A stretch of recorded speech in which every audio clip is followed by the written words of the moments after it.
And if we do not ascend to that crisis, if we do not ascend to the levels in which we were threatened at the Great Depression, when we were threatened in World War II, if we do not ascend to those levels, if we tell the American public that we are more willing to invest and bail out big banks than we are willing to invest in our farmers and our urban families, then I don't know what we're here doing. I don't know what we're here doing. Qu'est-ce qui est différent avec le changement climatique? La plus grande menace que l'humanité ait eu à affronter.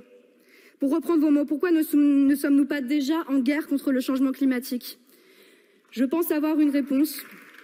Vous voulez croire et nous faire croire et faire croire aux Français que la Covid-19 était un accident de l'histoire qui ne se reproduira plus. Alors que le changement climatique, lui, est le fruit même de notre modèle économique. Le combattre nécessite d'en changer et de réduire les profits de nombreuses multinationales que vous protégez. Mais comprenez-le bien, entre les 3% et les 3 degrés, il va falloir choisir. Et toutes ces destructions des services publics, du climat, pourquoi? Pourquoi faire? Car de l'argent, il y en a. Vous organisez la famine dans l'abondance. Vous préférez continuer à baisser les impôts des grandes entreprises. Alors que les États-Unis vont taxer plus de 700 milliards de dollars sur les plus riches de leur pays, vous préférez continuer à verser 150 milliards de niches fiscales et sociales aux entreprises chaque année.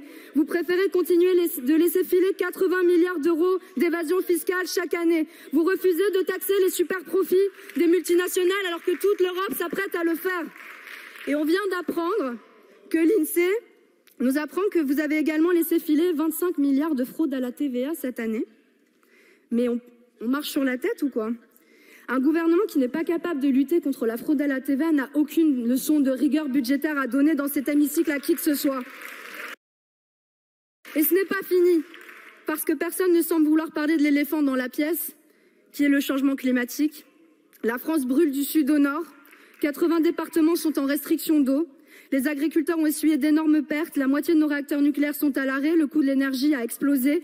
Et mes chers collègues, je suis désolée de vous l'apprendre, mais nous ne sommes qu'en 2022. Il y a 7 ans, les 1,5 degrés devaient être franchis en 2100. Nous allons les franchir d'ici 8 ans. Dites-vous bien que ce mois de juillet, écrasé de canicule comme nous le sommes, ce mois de juillet de 2022 sera le plus froid du reste de votre vie. Les économistes nous disent que le changement climatique va faire chuter la productivité de façon sans précédent, va ralentir la croissance, voire même nous faire entrer en récession. Pour éviter le pire, il nous faut 50 milliards d'euros par an pour lutter contre le changement climatique en France. Où sont ces 50 milliards d'euros dans le pacte de stabilité? Même les États-Unis vont dépenser 370 milliards de dollars dans la lutte contre le changement climatique.